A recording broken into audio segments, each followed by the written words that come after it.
When the internet began, bulletin board services, or BBS, became the first online communities of the so-called information superhighway.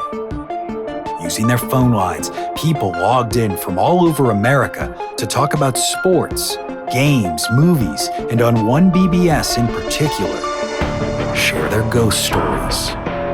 Over time, those communities all went dark, except for one lone server that continues to operate somewhere in an unknown part of Pennsylvania's Rust Belt. A relic of the 1990s, veiled in mystery, it is a digital archive of humanity's strangest encounters with the unknown, as told by the people who experienced them.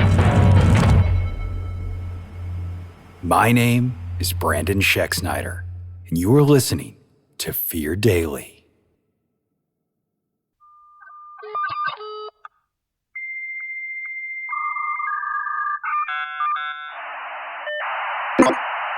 Subject, together. User, alt melody. Posted, August 9th, 1998.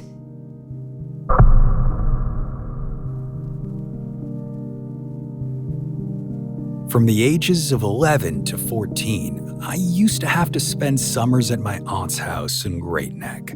It wasn't by choice, not that kids that age get a whole lot of choice in how their affairs are managed. My mom looked after me for the rest of the year while working full-time, so I guess she figured it was a way for her to get a little time off without having to take me out of school. She probably also worried about the kind of things I'd get up to if I was left alone in the city. It makes sense to me now that I've got a little distance from it. Back then I hated it. In the run-up to the holiday, my friends would talk about the things they were going to do together, seeing Madonna and Bon Jovi at the Garden or having sleepovers. And what did I have to look forward to? Piano lessons and walks along Manhasset Bay with Aunt Amy. It wasn't that it was torture or anything, it just wasn't Madonna. I never minded going there with Mom for Christmas because not as much was happening at home when my friends would disappear into the cocoon of their family lives for a couple weeks. Besides, Aunt Amy had lived alone since Uncle David died in 1975, and even a selfish teenager knew you didn't leave family alone on the holidays. They had a beautiful house across from Plum Point with big windows that looked out over the water. Sometimes at night, the three of us would all just sit there in the living room with lights off, Aunt Amy playing David's favorite songs on the piano while outside, snowflakes blanketed the bay. This past Christmas, we got a call from the Great Neck Police to let us know that Aunt Amy had passed. The piano had been a focal point of her life, so I suppose it's only fitting she died sitting there, her hands resting on the polished ivory keys. Being in Amy's house without her there wasn't as strange as I had expected.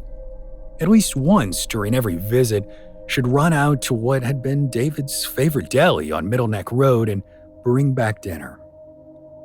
Standing in the living room with Mom as the afternoon light faded, I half expected her to walk in, shaking the snow from her hair. Of course, she was never going to walk back in there again. The kitchen was empty, countertops wiped clean before her heart had given out. Mom and I couldn't bring ourselves to touch Amy's belongings that first day. Instead, we decided to have a meal in her honor. The deli is still there, so we ordered the same thing she always used to: a pound of turkey, a pound of roast beef, a dozen slices of seeded rye, gravy. The elderly man behind the counter looked up from where he was writing our bill. He knew exactly who we were and offered his condolences. When our order was bagged and ready, he held his finger like he'd forgotten something. He kneeled down, out of sight, knees popping audibly, and when he came back up, there was a can of baked beans in his hand. Sometimes, he said, David used to like beans. No charge. Back at the house, Mom and I ate silently in the high-ceilinged kitchen. We'd made it back just ahead of the blizzard the radio had been threatening all day, and now wind howled at the double-paned windows. Once dinner had been finished and the leftovers packed up, we turned off the pot lights above the kitchen island, plunging the house into total darkness. Together, we went into the living room and sat on the bay window's long bench seat to watch the storm. I leaned my head back against Mom's chest, listening to the tick of the clock. I miss her. Mom wrapped her arm around me. Me too, baby. We cried ourselves to sleep. I had a dream. In it, I was laying on the bench seat in Aunt Amy's living room as wind whipped thick snowflakes back and forth across the bay. Next to me, I could feel the rhythmic rise and fall of Mom's chest as she slept. Behind us, Aunt Amy was playing Leo Ornstein's A Morning in the Woods. My chest clenched with emotion and the tears came again. Wiping them away, feeling the hot liquid against my fingertips, I realized it wasn't a dream. I was wide awake, but the music continued to play. I so desperately wanted to look behind me to know if Aunt Amy was there, sitting at her piano the way she always had. Something told me not to turn, that to see would be to bring this moment to an end, and I knew I didn't want that.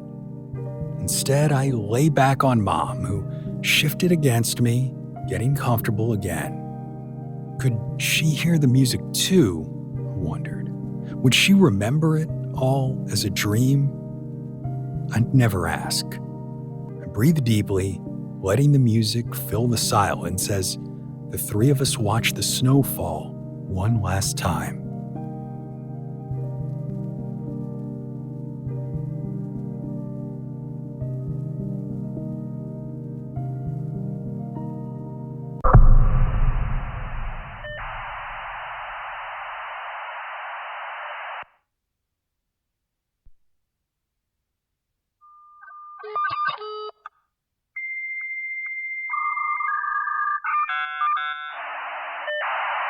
Subject, Gumdrops.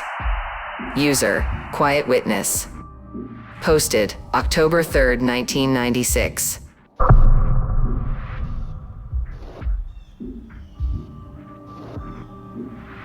The parking lot was full of media vans this morning, a pack of blow-dried hairdos trying to get as close to the apartment building as the police cordon would allow.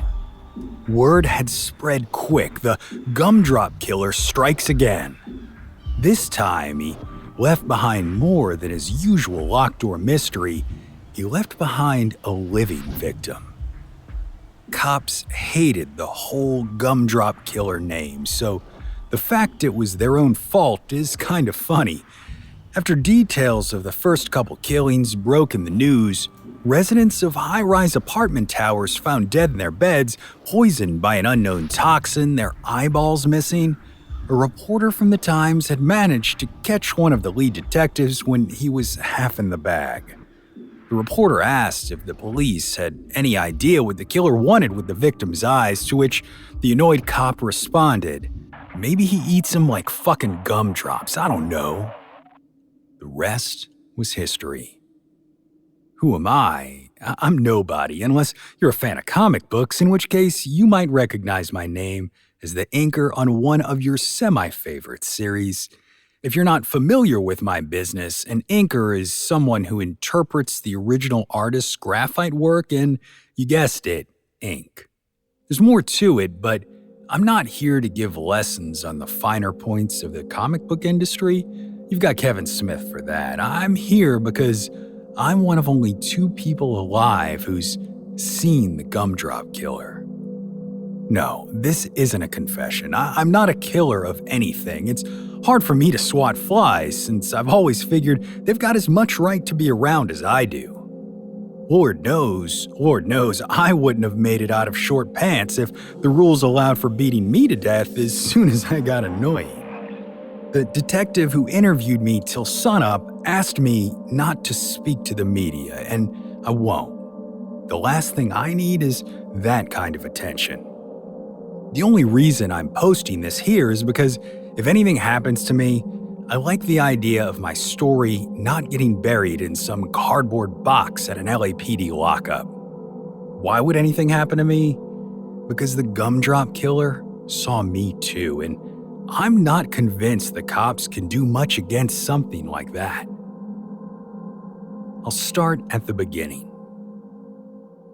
I moved into this a year ago after one of my dates pointed out that an invitation back to the house a grown man shared with his mother was always going to get an automatic no. It's a 2-bed, 2-bath, and a 20-story new build, so I'm the first person to live in my apartment, same as my neighbors and theirs. The Comstocks, the couple visited by Gumdrop last night, had only bought their place last month. I hadn't met them before last night when I watched him die as something barely human plucked out his eyes. The thing about living in a modern building like this is that everything looks the same. Same carpet on every floor, same gray paint on the walls, even the same apartment numbers, just with a 2-digit prefix beforehand to denote the floor number. I'm 1020, my neighbor is 1022, and so on. The Comstocks have, or at least had, apartment 1122, one floor above me. That's why when I stumbled out of a cab into the lobby of our building last night and hit the button for 11 instead of 10, I didn't notice for a while. You know that feeling when you've really got a load on, like your field of vision narrows to a point and all you can do is move toward that point? It doesn't matter if you're on a crowded street with cars whizzing past, the only thing you see is what's at the end of that tunnel, a burrito cart, a bathroom, some poor woman who hopefully spots you before you can bother her with your idiot drunkenness. That's where I was last night, completely boofed on Singapore slings and desperate to get into my place so I could take a leak. I weaved my way down the featureless hallway, saw 20, and went for the doorknob. The competing interests of gin and a need to urinate completely bypassed any thought of a key, and walking into a darkened apartment laid out exactly like my own meant I didn't see anything to suggest I was anywhere but home. Inside the bathroom, I flicked on the light, and halfway through a deeply gratifying piss, it occurred to me that someone had redecorated in the few hours I'd been gone. There was potpourri on the toilet tank instead of stacked up issues of Wizard, and the bar of soap next to the taps was a bright pink instead of the hairy white bar of Dove that did double duty between my shower and sink. Nothing will cut through a gin fog like panic, and that's exactly what I felt in that moment. This wasn't my apartment. I had just broke and entered. Well, I didn't break anything, but I doubt the cops would be that discerning when they laid charges. My stream finally reduced to a trickle. I wondered about the etiquette of flushing while committing burglaries, and that's when I heard sounds coming from next door, the bedroom, going by the layout of my own home. First, I thought it was people fucking, so I listened a little more. It's been a while since I've had feminine company, but even drunk me knew that the process didn't sound like what I was hearing. It sounded like struggling, whimpering, and something else, something wet. Carefully, I stepped out of the bathroom, wincing at how long a shadow I was casting thanks to the bathroom light. The noises continued like I hadn't been seen, and I debated just sneaking back out the door and leaving whoever lived there to wonder if they were being haunted by a ghost with an enormous bladder. My curiosity won out, however, and I creeped toward the open bedroom door. My footsteps were almost inaudible on the linoleum floors. I inched closer to the black doorway, hearing the struggling more clearly. Something was wrong, really wrong. Dread blossomed in my chest. A spike of adrenaline burned away the rest of my drunk. Placing my hands on the doorframe, I leaned into the room just enough for my eyes to start adjusting to the dim. The patio door was open, curtains across it fluttering in a slight breeze. On the bed were two people, no, three, two in the bed and one. The third figure was barely a person. Enormous, muscled arms pinned the couple under the blankets like butterflies in a display case. The body was thick too, seeming rigid like the body of a beetle. Its legs were long and thin, folded up under it like it was doing some kind of isometric hold. One of the figures, I'd later learn it was the husband Johnny, wasn't moving.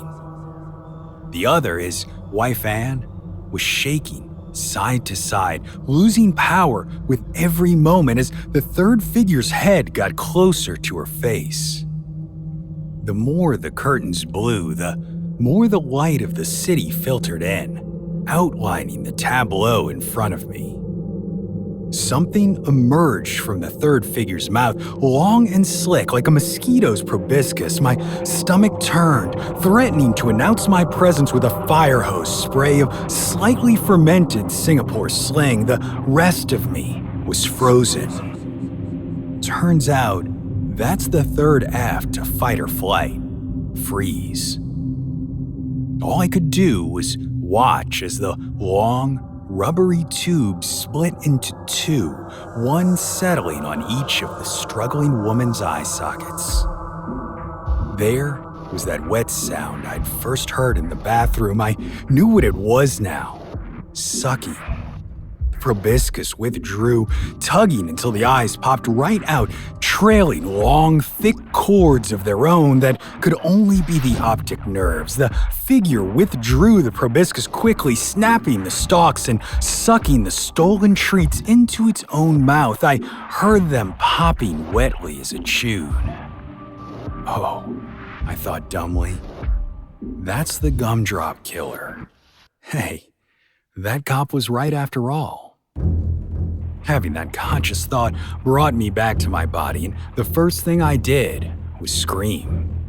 Gumdrop's head snapped in my direction, his eyes a bright silver in the dark. I reacted by turning to run at the same time as I vomited what must have been a bright red fountain of pineapple juice, gin, and Benedictine across the wall in front of me. Out of the corner of my eye, I saw Gumdrop throw himself on the floor, landing on his powerful arms. He moved toward me at an impossible speed, thumping forward like a combination of gorilla and insect. I couldn't outrun him, there was no way, but I was going to try. I passed the bathroom with Gumdrops close behind. I was only feet away from the hall door. He was faster. I knew it in my heart. This was it.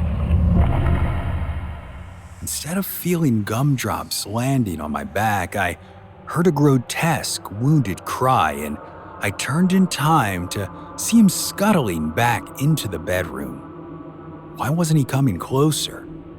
It only took me a moment to figure it out. The shaft of light cast from the bathroom cut the hallway in half, his half and mine. Did he not like the light? He was still there, hiding in the dark. I could hear him breathing. To test my theory, I reached behind me, fumbling for the handle as I kept my eyes on the bedroom doorway. When I found the door latch, I pressed down and pulled it open, brightness pouring in from the overlit hallway, pushing the darkness further back. For an instant, I saw Gumdrop's face, and it's gonna haunt me until my dying day. If his figure had barely been that of a person, his face was barely that of a man, pale, blotchy, shot through with blue veins, his silver eyes full of a deep hate I'd never known before. Another roar followed by more frantic thumping and what sounded like one of the curtains being ripped down. People were coming out of their apartments now, drawn by the war cries next door.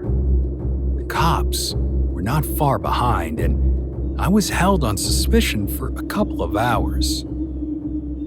Then, a witness who lived in one of the apartments across the street came forward to say they'd seen a man with huge arms and tiny legs climbing down the balconies on our building shortly after the screaming started. After giving my statement, I was released from custody with the aforementioned stern warning about not spreading my story to the press.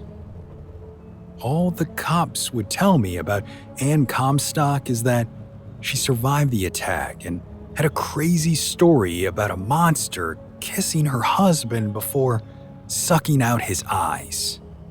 My guess is it wasn't a kiss. I bet next month's paycheck on the creature using that proboscis to inject something like a paralytic agent into his victims so he can take their eyes and whatever else it is he does to them. Something he didn't get a chance to finish with Anne because I'd wandered into the wrong apartment. Now, the big question is, does Gumdrops know which apartment is the right one? And is he gonna come back before I can move?